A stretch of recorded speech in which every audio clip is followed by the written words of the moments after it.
July 1994. Tamil Shorthand Senior Dictation. Get ready for dictation. 5 seconds. Start. மாண்புமிகு பேரவைத் தலைவர் அவர்களே, இன்று காலையிலிருந்து மாண்புமிகு உறுப்பினர்கள் இந்த மன்றத்தில் எடுத்துச் சொல்லியிருக்கும் கருத்துக்களின் அடிப்படையில் சில விளக்கங்களை இங்கே கூறுவதற்கு நான் கடமைப்பட்டிருக்கிறேன். போக்குவரத்துத் துறை சாதாரண மக்களுக்கு மிக மிக பயன்படும் துறையாகும். இந்த துறையில் அரசாங்கத்தின் சாதனைகளை பாராட்டி ஒரு சில உறுப்பினர்கள் பேசினார்கள். மற்றும் சிலர் இதிலுள்ள குறைபாடுகளை உரிமையோடு சுட்டிக்காட்டினார்கள்.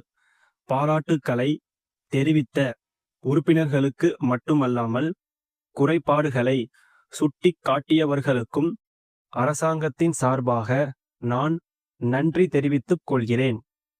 பேருந்துகளை நாட்டுடைமையாக்கும் கொள்கையை பொறுத்தவரையில் அவசர சட்டம் காட்டக்கூடாது, நிதானமாக செயல்பட வேண்டும் என்பதற்கான காரண காரிய விளக்கங்களை பெரும்பாலான உறுப்பினர்கள் எடுத்துச் சொல்லி இருக்கிறார்கள். இந்திய நாட்டை பொறுத்தவரையில் பேருந்துகளை நாட்டுடைமையாக்கும் கொள்கையை 1-2 மாநிலங்களைத் தவிர மற்ற மாநிலங்களில் 30 முதல் 50% என்கிற அளவில் செயல்படுத்தி இருக்கிறார்கள். ஆனால் தமிழகத்தை எடுத்துக்கொண்டால் இங்கே 70% பேருந்துகளை நாம் நாட்டுடைமையாக்கியிருக்கிறோம் என்பது பெருமைக்குரியதாகும்.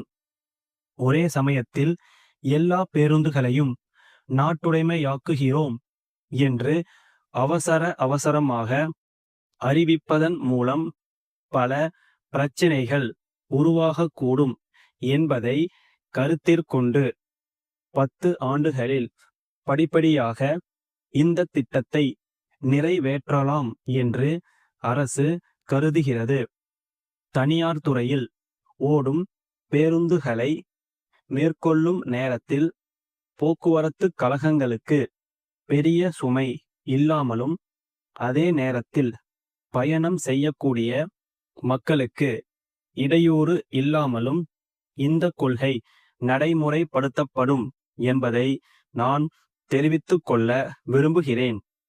போக்குவரத்து கழகத்தினுடைய இயக்கம் தற்போது சிறந்த முறையில் நடைபெறுகிறது என்றாலும் மேலும் திறமையாக செயல்படுவதற்கு வேண்டிய வழிவகைகளை கண்டறிந்து நல்ல திட்டங்களை தர வேண்டும் என்ற அடிப்படையில் நிபுணர் குழு ஒன்று அமைக்கப்பட்டிருக்கிறது. அந்த குழுவினர் எல்லா மாவட்டங்களிலும் போக்குவரத்து கழக வாரியாக சுற்றுப்பயணம் செய்து சட்டமன்ற உறுப்பினர்கள், நாடாளுமன்ற உறுப்பினர்கள் மற்றும் இது சம்பந்தப்பட்ட எல்லோருடைய கருத்துக்களையும் கேட்டுக்கொண்டு வருகிறார்கள். தமிழகத்தில் மட்டுமின்றி இந்தியாவில் உள்ள பல்வேறு மாநிலங்களுக்கும் சென்று அங்கு எப்படியெல்லாம் போக்குவரத்து கழகங்கள் செயல்பட்டு வருகின்றன என்பதையும் அறிந்து அவர்களுடைய பரிந்துரைகளை அரசுக்கு இன்னும் 3 மாதங்களுக்குள் அளிப்பதாக தெரிவித்திருக்கிறார்கள். அந்த பரிந்துரைகள் அரசுக்கு கிடைத்த பிறகு அவற்றையெல்லாம் பரிசீலனை செய்து நிச்சயமாக இந்த துறை மேலும் சிறப்பாக பயன்படும் வகையில் நாம் காரியங்களை செய்யலாம் என்று தெரிவித்துக் கொண்டு மாண்புமிகு பேரவைத் தலைவருக்கு நன்றி கூறி உரையை முடித்துக் கொள்கிறேன். முசிறியில் உள்ள வாணி புத்தக நிலையத்தார், வேலூரில் உள்ள பாரதிதாசன் உயர்நிலைப் பள்ளியின் தலைமை ஆசிரியருக்கு எழுதும் கடிதம்.